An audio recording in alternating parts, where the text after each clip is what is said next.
Shalom.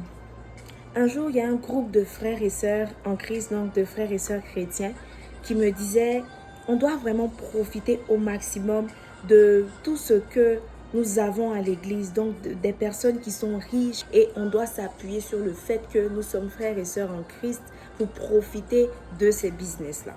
On voit beaucoup de personnes qui abusent du statut de frères et sœurs en Christ pour dépouiller, pour ne pas faire d'efforts. Et aujourd'hui, généralement dans des églises, il y a toujours des mamans, il y a toujours des gens qui vendent de la nourriture. Et tu vas voir toujours un groupe de personnes qui vont prendre la nourriture à crédit. Et au nom de quoi nous sommes frères et sœurs en Christ. Tu vas toujours voir des gens qui vont dire, moi je n'ai pas l'argent, je ne peux pas travailler, donc je veux dormir à l'église.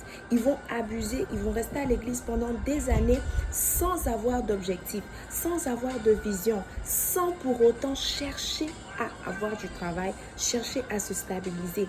Tu vas voir qu'il y a beaucoup de personnes qui abusent de la gentillesse des pasteurs, qui abusent des frères et sœurs en Christ, qui demandent toujours de l'argent lorsque on est à des rencontres de prière, lorsqu'il y a des moments de prière, lorsqu'il y a des rassemblements, ils demandent de l'argent. Et même plus flagrant, il y a des gens lors des évangélisations. Tu vas parler de Jésus à quelqu'un que tu ne connais pas, à quelqu'un qui est censé te regarder et te voir comme un exemple, à quelqu'un qui doit écouter ce que tu as à lui dire et à suivre ce que tu lui as annoncé, à suivre Jésus que tu lui as annoncé. Tu demandes à cette personne de l'argent pendant que tu lui parles de Jésus. Tu mendies auprès de ces personnes. Tu envies ces personnes. Et même quand ces personnes viennent à l'église, tu es toujours la première à dire, oh je veux ton habit, oh je veux tes chaussures, oh je veux ce que tu portes. Il y a toujours ce genre de personnes-là qui abusent du statut de frères et sœurs en Christ. Et ces personnes ont toujours pour alibi, ont toujours pour raison. Mais on est frères et sœurs, on doit s'aider en Christ, on doit s'entraider. Ce qui t'appartient à toi m'appartient à moi parce qu'on est frères et sœurs en Christ. Non, cette pensée doit cesser. Et souvent, ce genre d'attitude-là pousse beaucoup de personnes à quitter l'église, pousse beaucoup de personnes à partir. Parce qu'il y a des gens qui abusent du statut de frères et sœurs en Christ. Nous devons cesser ces attitudes. Parce que beaucoup de personnes aujourd'hui qui étaient à l'église hier se retrouvent dans le monde. Parce que dans le monde, les gens sont autonomes. Dans le monde, chacun gère ses affaires. Dans le monde, il n'y a pas de crédit de frères et sœurs en Christ. Dans le monde, chacun respecte le travail de chacun. Chacun respecte l'intégrité de chacun.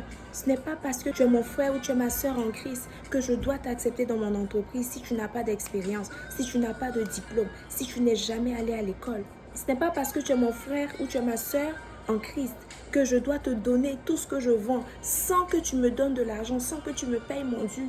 Ce n'est pas parce que tu es mon frère ou ma sœur en Christ que je vais accepter que tu viennes tout le temps dormir chez moi sans faire d'efforts. Pendant que je sais que tu ne veux pas travailler, pendant que je sais que tu ne veux pas fournir d'efforts. Et ce genre d'attitude-là, on le voit beaucoup dans le milieu chrétien. On le voit beaucoup à l'église. Pourquoi? Parce que des gens abusent de la charité chrétienne, abusent de l'amour fraternel. C'est important de s'aider, s'entraider en tant que frères et sœurs en Christ. Mais en tant que chrétiens, nous devons chercher à être autonomes. Et la Bible dit, dans le livre de 1 Thessaloniciens, le chapitre 4, à partir du verset 11, « Et à mettre votre honneur à vivre tranquille, à vous occuper de vos propres affaires et à travailler de vos mains, comme nous l'avons recommandé, en sorte que vous vous conduisez honnêtement envers ceux du dehors et que vous n'ayez besoin de personne. » Souvent, ce genre d'attitudes vont même créer des conflits dans l'église parce que telle personne me doit de l'argent, parce que telle personne ne m'a pas payé, parce que telle personne a détruit mon entreprise avec son manque d'expertise, parce que telle personne m'a fait ci, telle personne a gâché mon business, telle personne m'a emprunté ma perruque, ne m'a pas ramené, telle personne m'a emprunté ci, au nom du statut de frères et sœurs en Christ. Ça crée des conflits, ça crée des divisions, ça crée des choses qui n'ont pas lieu d'être pendant que nous devons emmener l'église à grandir, pendant que nous devons aller chercher d'autres personnes dehors pour les envoyer en Christ.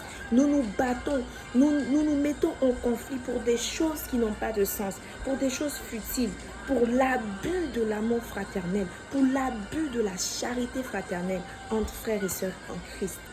La Bible nous recommande à tous d'être autonomes, de travailler de nos propres mains.